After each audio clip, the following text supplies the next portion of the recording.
When Red Bull unveiled their 2024 F1 Challenger yesterday to the world, they raised many an eyebrow as it emerged with several concepts that Mercedes had previously used and abandoned on the W14. This included the full-length engine gullies that are reminiscent of the ones found on the 23 Mercedes, plus an extreme version of Sidepods, not totally removed from the Zeropod concept that their German counterpart raced before abandoning. But this has all raised the question of why exactly have Red Bull, who in the last couple of seasons created two of the most dominant cars in the history of this sport, decided to take a leaf out of Mercedes' book in copy and design aspects of their failed W13 and 14 concept. Christian Horner said it was simply a matter of chasing more performance for the upcoming season.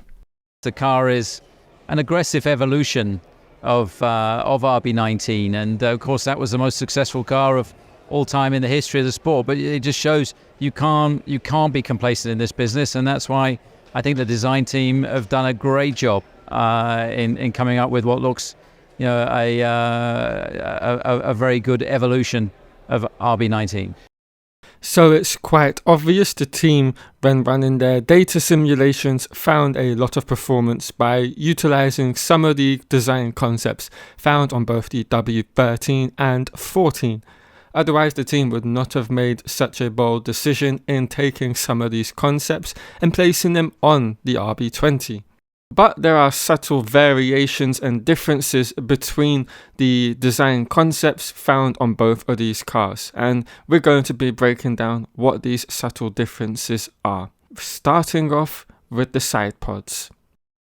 While both of the teams opted to include an overbite instead of an underbite on their Sidepod designs, there is quite a difference to be seen in their installations of them, and for good reason.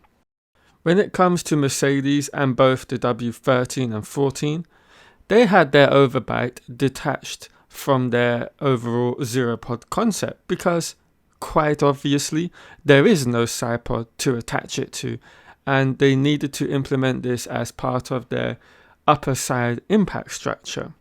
Whereas the difference with Red Bull and their RB20 is that it is attached to part of their Sidepod, because they do have a considerable Sidepod installed on their car, albeit one with a massive undercut thanks to this installation of the overbite now. One particular area of interest on the RB20, even before the official launch on Thursday, was that of their Sidepods, and these were a huge talking point among the F1 technical side of the community. And in particular, this was all to do with the inlet layout of this car. This came about after Red Bull's shakedown on Wednesday at Silverstone was leaked, and we got our first look at the RB20 in action.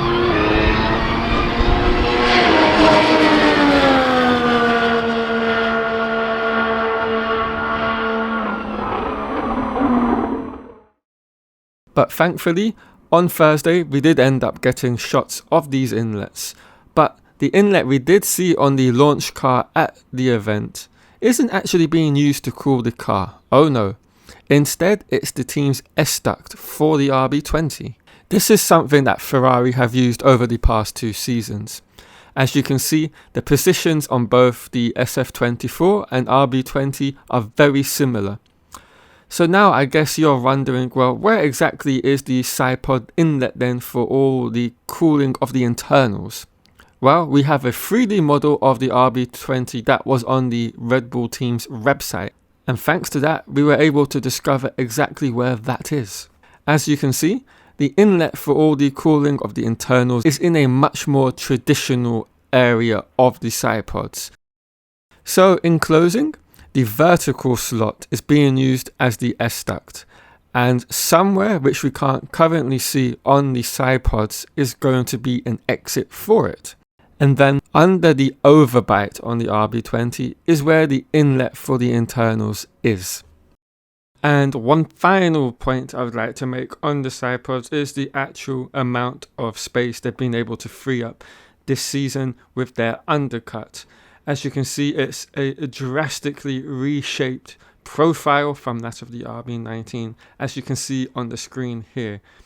Now, I think this is slightly thanks to the overbite on this RB20 Sidepod design. You can see it's helped free up a bit of space, but also I believe the internals of this particular version of the Sidepods, they've been shifting around where they're housing certain components, and I think they've put it a lot more further down and maybe changed the kind of positioning within the Sidepod to allow for such a dramatic increase in undercut on the RB20's version of their Sidepods.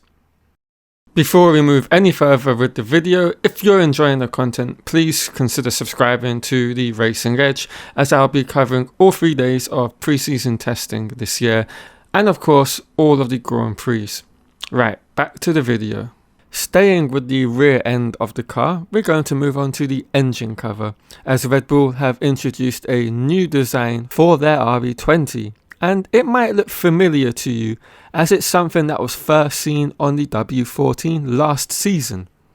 But in the case of Red Bull's version, this particular engine cover is far more extreme in comparison to that of the W14's, particularly with the sculpting of the cannons, as they act as both an aero and cooling device, with the end of the cannon sloping down towards the floor and diffuser in a much more dramatic style than that of the W14's ever did. And once again, we can use the 3D render model of the RB20 to see just how extremely far back this engine cover now goes, and we get a real understanding of how the airflow is going to make its way to the diffuser. So all in all, the Red Bull and the RB20 looks to be an extreme revision of their already hugely successful design concept for the last 2 seasons. They've now introduced aspects from other cars that they thought were intriguing and could be of benefit for them, which is why we've seen the likes of the overbite on the Sidepods and the newly revised engine cover. What remains to be seen is what some of the other areas on the car are going to be looking like and what their aims will be, because we never saw the floor on the RB20 during the launch, and the nose, as I've just mentioned, I do not believe will be the final iteration come testing. So all these things that we have yet to see are going to be really interesting once they are revealed in how they interact with the rest of the vehicle, of course. And with testing over just under a week away now, well, roughly, how many days have we got left? 2, 4, 4 days away. We don't have long to wait until we see the real RB20 in action. Right guys, thank you all for watching. If you've enjoyed the video, leave a like, and I will see you all next week.